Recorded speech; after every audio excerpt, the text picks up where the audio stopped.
아멘. 고린도후서 7장 8절에서 16절까지의 말씀입니다. 고린도후서 7장 8절에서 16절까지 있는 말씀, 오늘 우리에게 주시는 하나님의 말씀, 우리 함께 한 목소리로 받들어 읽겠습니다.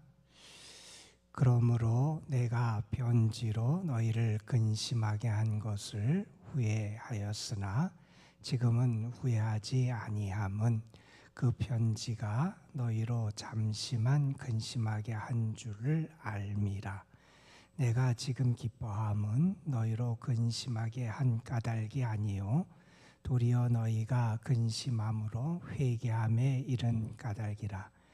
너희가 하나님의 뜻대로 근심하게 된 것은 우리에게서 아무 해도 받지 않게 하려 함이라. 하나님의 뜻대로 하는 근심은 후회할 것이 없는 구원에 이르게 하는 회개를 이루는 것이요 세상 근심은 사망을 이루는 것이니라. 보라, 하나님의 뜻대로 하게 된 이 근심이 너희로 얼마나 간절하게 하며 얼마나 변증하게 하며 얼마나 분하게 하며 얼마나 두렵게 하며 얼마나 사모하게 하며 얼마나 열심히 있게 하며 얼마나 벌하게 하였는가.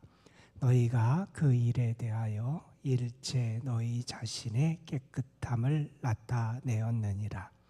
그런즉 내가 너희에게 쓴 것은 그 불의를 행한 자를 위한 것도 아니요 그 불의를 당한 자를 위한 것도 아니요 오직 우리를 위한 너희의 간절함이 하나님 앞에서 너희에게 나타나게 하려 함이로라.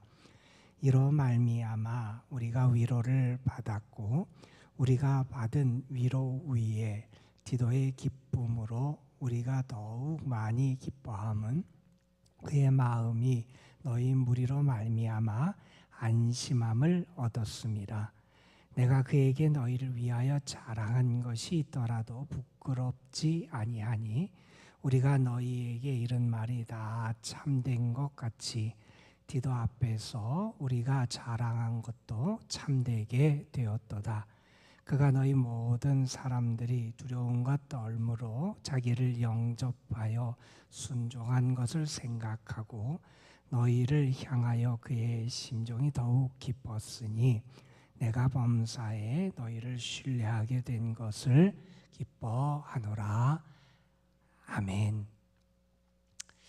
우리가 세상에 돌아가는 일들을 가만 보면 겉으로 보기에는 같은 행동, 같은 모습인 것 같은데 거기에 신앙 혹은 거기에 하나님이라고 하는 분과의 관계를 우리가 거기에 붙이게 되면 달라지는 것들이 있지요. 그 동기도 달라지고 목적도 달라지고 내용도 달라지고 그 결과도 달라져요. 우리가 금식하는 것을 한번 생각해 보면 금식할 때 우리가 뭔가 검사를 받거나 뭐 수술을 앞두거나 할 때 금식하기도 하고 내가 내 몸을 챙기고 내가 내 몸에 살을 빼겠다 다이어트 하겠다 그래서 금식하기도 하는 그런 경우들이 우리에게 있어요. 그런 금식과 신앙인이 하는 금식은 다르잖아요. 신앙인이 하는 금식은 하나님 앞에서 자기를 돌아보기 위한 금식이고 절제고 자기 자신을 내려놓는 것이고 하나님의 거룩함으로 회복되기를 원하는 그런 마음을 하는 게 신앙인의 그런 금식이라고 말할 수 있을 겁니다. 그래서 우리가 금식을 하면서 내 자신이 절제하기도 하고 때로 어렵은 내가 금식하는 것을 통하여 어려운 분들을 또 돕는데 그 비용을 쓰기도 하면서 이렇게 내용과 목적과 방향이 달라지는 것을 우리가 알 수가 있어요. 오늘 말씀도 우리에게 그렇게 달라지는 게 있다는 걸 얘기해요. 그것은 우리가 말씀을 잘 아는 대로 세상의 근심이 있고 하나님의 뜻대로 하는 근심이 있다. 이 두 가지는 다르다 하는 말씀을 우리에게 전해주지요. 어제 우리가 함께 봤던 말씀처럼 바울은 디도를 통해서 위로를 받아요. 고린도 교회와의 관계 그리고 그 문제를 해결하기 위하여 바울은 디도를 고린도 교회에 보냈고 디도가 바울의 편지를 전달했어요. 그 편지를 받은 고린도 교인들이 돌이키게 되고 그래서 바울과의 관계가 회복되게 되고 그 소식을 디도가 바울을 찾아와서 이제 전하게 돼서 바울이 걱정이 많이 됐었지만 이제 안심하면서 기뻐하고 하나님의 위로를 받았다 하는 말씀을 고백하는 내용을 우리가 어제 살펴봤잖아요. 바울은 그 사건을 통해서 하나님의 위로를 직접 체험해요. 하나님은 어떤 분이냐? 우리를 위로하시는 하나님이시다. 특별히 하나님은 낙심한 자를 위로하시는 분이 우리 하나님이다. 바울은 선교의 사역 곳곳에서 여러 어렵고 힘든 순간마다 그렇게 그를 위로하시는 하나님을 체험하게 됐다는 거예요. 그 하나님의 역사를 고백하며 감사한 바울은 그 사건과 관련된 이야기를 계속하면서 그것을 통해서 바울이 또한 깨달은 바를 오늘 말씀을 통해서 우리에게 전해주고 있습니다. 바울이 디도를 통해서 고린도 교회 편지를 전달하게 돼요. 그 편지를 받은 고린도 교인들이 돌이키고 그래서 바울과의 관계가 회복되게 됩니다. 오늘 말씀에서 바울은 8절에서 먼저 이런 얘기를 해요. 내가 너희에게 그 편지를 쓴 것을 처음에는 내가 후회했다. 그 편지를 받으면 아마 바울이 간절한 마음 또 그가 또 고린도 교인들을 꾸짖고 책망하는 그런 말도 거기에 썼겠지요. 그 편지를 받고 읽고 또 고린도 교인들이 받을 그런 마음의 부담감이나 충격 그들이 근심하게 된 것을 생각하면 처음에는 그 편지를 보내고 내가 괜히 보냈나, 괜히 사람들을 걱정시켰나, 괜히 부담감을 줬나, 내가 너무 심한 말을 쓴 것이 아닌가, 내가 이것을 괜히 보낸 게 아닌가, 그가 후회를 하는 마음도 처음에 가졌다는 거예요. 그런데 바울은 말합니다. 그러나 지금은 내가 후회하지 아니하는데 그 편지가 너희로 잠시만 근심하게 했다는 거예요. 그 편지가 너에게 아무 영향력을 주지 않은 게 아니라 그 편지를 받고 너희가 근심을 했는데 그 근심이 오래가지 않고 잠시 됐다 하면서 그 편지가 너희에게 준 근심은 세상의 근심과 다른 근심을 너희에게 하게 했다는 얘기를 하는 겁니다. 그 편지를 받은 고린도 교인들이 근심을 했는데 그 근심은 우리가 세상에서 하는 근심, 세상에서 우리가 걱정하는 것과는 다른 근심과 걱정을 그들에게 하게 했다. 그러면서 이렇게 말합니다. 너희의 근심함이 오늘 말씀 19절에 보면 너희로 회개함에 이르게 했다. 이런 말을 하지요. 그리고 그 근심은 어떤 근심이냐? 하나님의 뜻대로 하게 된 근심이라는 거예요. 세상 것 때문에 내가 무언가 그것 때문에 짓눌려서 하는 그러한 걱정과 근심이 아니라 하나님의 뜻대로 하게 된 근심이다. 그리고 10절에서 이런 말씀도 하지요. 하나님의 뜻대로 하게 된 근심은 후회할 것이 없는 구원에 이르게 하는 회개를 이룬다. 그러니까 하나님의 뜻대로 하는 근심은 결국 우리로 하여금 자신으로 하여금 회개하도록 우리를 이끌어간다. 그래서 하나님의 뜻대로 하는 근심 우리에게 유익이 된다 하는 말씀을 하고 반면에 세상의 근심은 사망을 이룬다. 결국 나를 무너뜨리고 나를 파괴하게 하는 게 세상의 근심이다 하는 그 말씀을 하면서 근심에는 이렇게 세상 근심과 하나님의 뜻대로 하는 근심이 있다 하는 말을 해요. 바울이 편지를 보냈어요. 그 편지를 읽은 고린도 교인들이 부담을 갖고 자기 자신을 돌아보면서 근심하게 되지요. 그러나 그것 때문에 바울과 고린도 교인들의 관계가 더 균열되고 갈라지고 그래서 회복될 수 없게 된 것도 아니고 오히려 그들의 부족함과 잘못을 뉘우치고 회개하게 되고 관계가 회복되게 되고 이제 바울을 간절히 사모하게 되고 바울의 선교를 위한 지원도 열심히 하게 되고 이런 모든 것이 회복되는 결과를 가져왔어요. 그 결과를 보면서 바울은 우리가 세상에서 살아가면서 우리가 하게 되는 근심이 이렇게 두 가지로 볼 수 있구나. 세상 것 때문에 하는 근심과 하나님의 뜻대로 하는 근심이 있다 하면서 말하고 있는 거죠. 그 차이가 어떻게 나타날까? 아마 우리도 이렇게 저렇게 생각해 볼 수 있을 텐데 아마 이렇게 간단하게 말할 수 있을 것 같아요. 그 근심이 무엇을 향하느냐, 누구를 향하느냐 하는 것을 보면 그것이 어떤 근심인지를 알 수 있을 거예요. 나를 향해요. 그래서 나의 것을 생각하고 나의 만족, 나의 기쁨, 나의 안위, 나의 평안함, 만약에 그런 것만을 향하는 근심이라면 그것은 세상 근심이라고 말할 수 있을 거예요. 예수님께서 산상설교에서 그런 말씀을 하셨지요. 너희는 무엇을 먹을까, 무엇을 입을까, 무엇을 마실까 염려하지 말아라. 예수님께서 그러시죠. 너희가 염려함으로 너희 길을 한 자라도 더할 수 있느냐. 그런데 우리는 그런 염려를 해요. 그런데 그런 염려는 세상의 염려고 그것은 오늘 말씀처럼 결국 10절 마지막에 세상 근심은 결국 나를 무너뜨리고 파괴하는 것이 세상의 근심이라는 거예요. 반면에 하나님의 뜻대로 하는 근심은 뭐냐? 하나님을 향한다는 거예요. 그러니까 내가 어떻게 하나님을 기쁘시게 할까? 나의 모습 속에서 하나님의 뜻에 어긋난 게 과연 무엇인가? 하나님이 나의 모습을 보면서 어떻게 기대하실까? 이런 것을 생각하게 된다는 거예요. 그러면 부족한 자신, 하나님의 뜻에서 어긋난 자신의 모습, 삶에 대해서 바라보고 깨닫고 내가 그래서 하나님의 뜻 가운데서 근심하면서 내 자신을 살피게 돼요. 그러다 보니 결국 하나님의 뜻이 이게 아니구나, 하나님이 원하시는 게 이게 아니구나 하는 것을 알면서 나를 돌이키게 된다는 겁니다. 그래서 하나님의 뜻대로 하는 근심은 결국 나로 하여금 회개하게 하는 것이고, 여러분 회개라고 하는 것은 단지 내가 잘못했습니다, 하나님 내 죄를 고백합니다 라고 하는 것이 회개의 내용의 전부는 아니잖아요. 우리가 알듯이 회개라고 하는 것은 내 죄를 고백하고 인정하는 것뿐만 아니라 이제는 가던 길을 돌이키는 게 회개예요.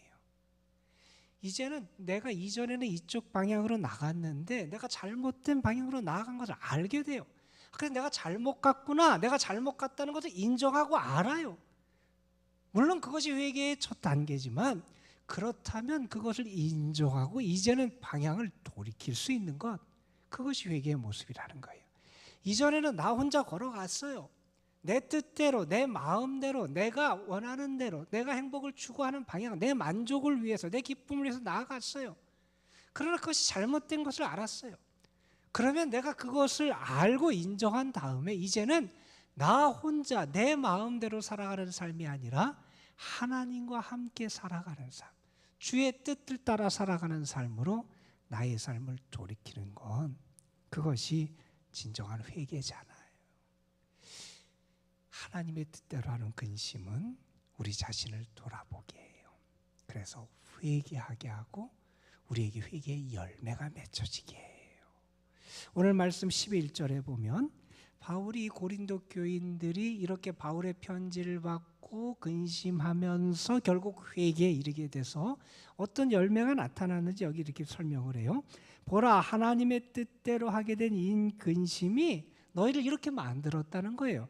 너희를 얼마나 간절하게 하며 이제 하나님을 더 간절히 사모하며 하나님의 뜻을 간절히 사모하며 하나님의 은혜 가운데 살기 위해서 간절히 사모하는 마음 얼마나 변증하며 이제 하나님의 뜻을 위해서 또한 바울을 변호하고 변증하고 복음을 변증하는 삶을 살게 하고 얼마나 분하게 하며 잘못된 것에 대해서 그들이 깨닫고 노하게 되고 그것을 더 거부할 수 있는 마음을 갖게 하고 얼마나 두렵게 하며 내가 이제 더 이상 하나님의 뜻을 떠나서는 안 되겠는데 죄를 지어서는 안 되겠는데 하나님을 근심하게 해서는 안 되겠는데 이런 마음을 갖게 한다는 거예요. 얼마나 사모하게 하나님의 은혜를 사모하게 되고 얼마나 열심히 있게 하며 얼마나 벌하게 잘못된 자들을 징계하고 그러면서 하나님의 뜻에 부합한 모습을 갖게 하려고 그들이 애쓴다는 거예요.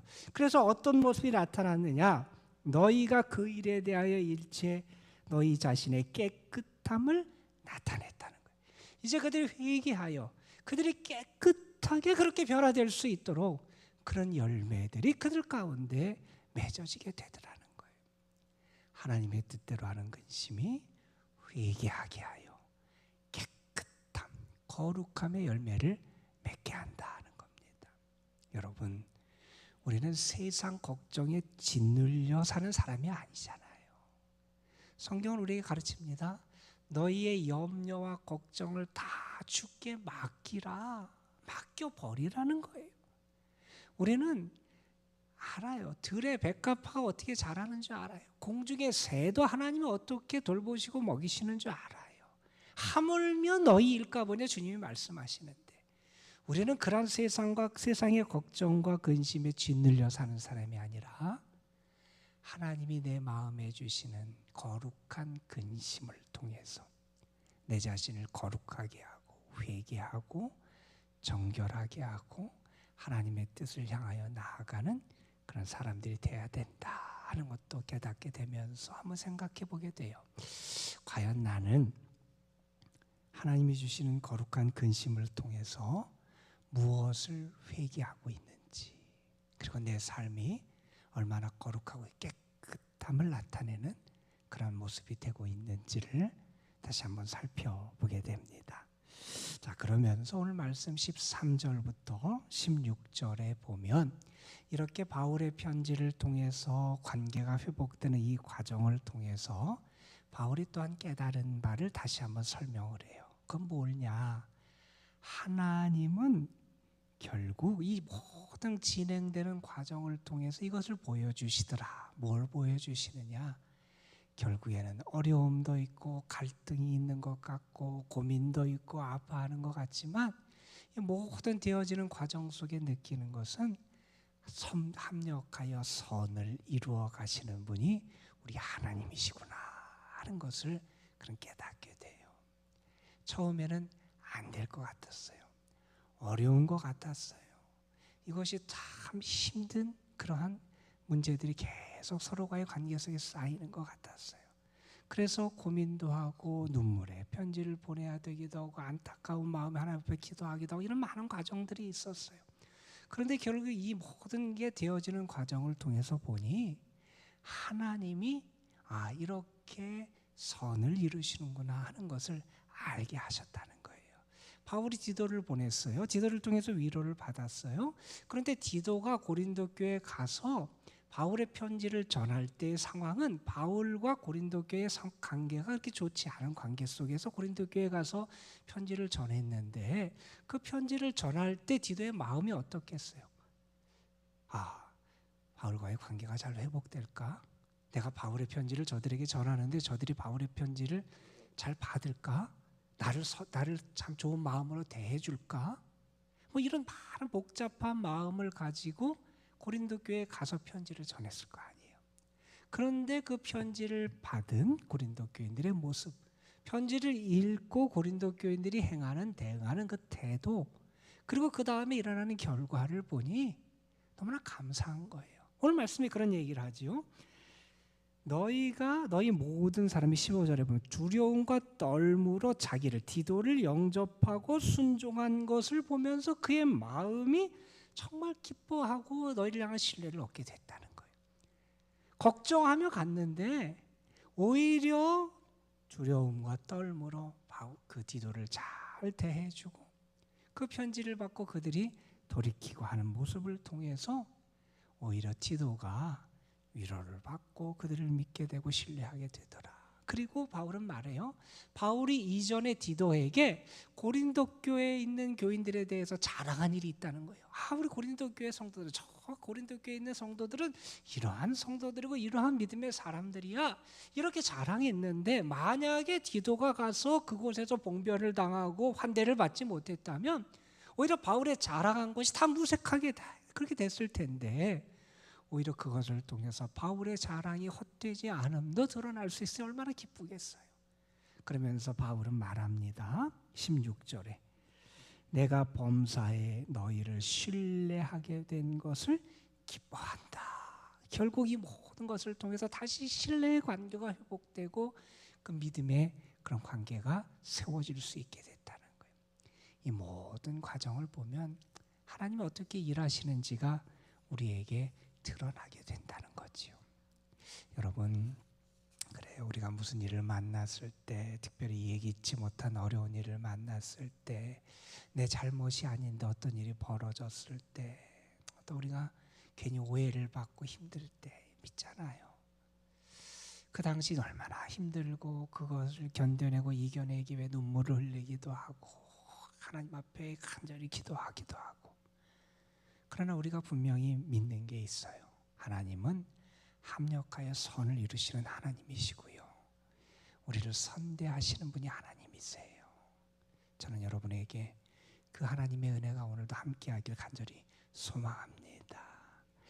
여러분은 하나님의 뜻대로 하는 근심으로 회개하고 거룩해지고 여러분의 삶을 통해서 하나님의 일하심과 은혜를 체험하면서 살아가는 하나님의 사람이에요. 오늘도 하나님의 사람으로 주의 은혜 가운데 더 감사하고 행복하며 기뻐하는 삶을 살아가는 여러분의 삶이 되시기를 주님의 이름으로 축복합니다. 기도하시겠습니다. 감사 헌금 이정림 권사님 하나님 앞에 드렸습니다. 아버지 하나님, 오늘도 우리를 불러주시고 인도해 주셔서 감사합니다. 하나님의 은혜를 바라보며 살아가는 저희들, 우리에게 더 하나님의 선하심을 믿고 하나님의 인도하심을 믿고 주의 뜻에 순종하며 살아갈 수 있는 믿음을 허락하여 주옵소서. 하나님의 뜻대로 하는 근심이 있고 세상에 근심이 있다고 바울은 가르쳐주고 있습니다. 세상의 근심은 우리를 멸망시키고 죽음에 이르게 하지만 하나님의 뜻대로 하는 근심은 구원에 이르게 하는 회개를 이룬다고 말씀해주고 있습니다. 아버지 하나님, 세상 근심과 걱정에 짓눌려 사는 저희들이 아니라 그것은 다 하나님께 맡기고 오히려 하나님의 뜻에 내가 얼마나 부합하는지, 하나님의 나의 모습을 보면서 어떠한 마음을 가지실지, 내가 어떻게 살아가는 것을 하나님이 원하실지, 이러한 영적인 그리고 거룩한 근심을 통해서 우리의 삶을 더 거룩하고 온전하게 세워나가며 하나님이 기뻐하시는 삶을 살아가는 저희들이 되게 하여 주옵시고, 오늘도 우리의 삶에 분명히 하나님이 합력하여 선을 이루시고 모든 것을 통하여 하나님께 감사하고 기뻐하고 참된 믿음을 가질 수 있도록 역사하심을 믿으면서 더 하나님을 신뢰하며 살아가는 저희들이 되게 하여 주옵소서. 오늘도 저희들이 하나님 앞에 기도하기 위해 나왔습니다. 마음을 다하고 뜻을 다하며 간절하게 하나님께 기도할 때 하나님이 우리의 기도를 응답해 주심을 믿고, 하나님이 우리에게 도움의 손길을 허락해 주심을 믿고, 하나님이 우리에게 길을 열어주시고 은혜의 길을 예비해 주심을 믿고 기도합니다. 우리의 기도에 응답하시는 하나님의 복을 우리에게 충만하게 허락해 주시고, 기도하며 하늘의 은총을 입고, 기도하며 기쁨을 회복하고, 기도하며 평안을 회복하고, 기도하며 하나님의 위로를 받으며 하나님의 선하심을 경험하는 저희들이 되게 하여 주옵소서. 이 시간에도 하나님 앞에 드려진 감사의 예물 받으시고 감사하는 마음과 삶에 하나님이 더 좋은 것으로 채우시고 더딥혀 주옵소서. 오늘도 이 도남동재단 이 재단에 속한 모든 성도들 가정 삶 위에 하나님의 은혜가 함께하길 소망하고, 특별히 연로하신 분들, 연약하고 병중에 있는 분들에게 하나님이 강건하게 하시고 붙잡아 주시고 하나님이 지켜주시는 은혜가 함께하여 주옵소서. 주께서 이 시간도 우리를 도우시고 만나 주실 줄 믿사옵고 우리 구주 예수 그리스도의 이름으로 기도드리옵나이다. 아멘. 하나님 오늘도 인도해 주셔서 감사합니다. 하나님 오늘도 우리의 삶에 하나님의 은혜의 길을 허락해 주셔서 감사합니다. 하나님으로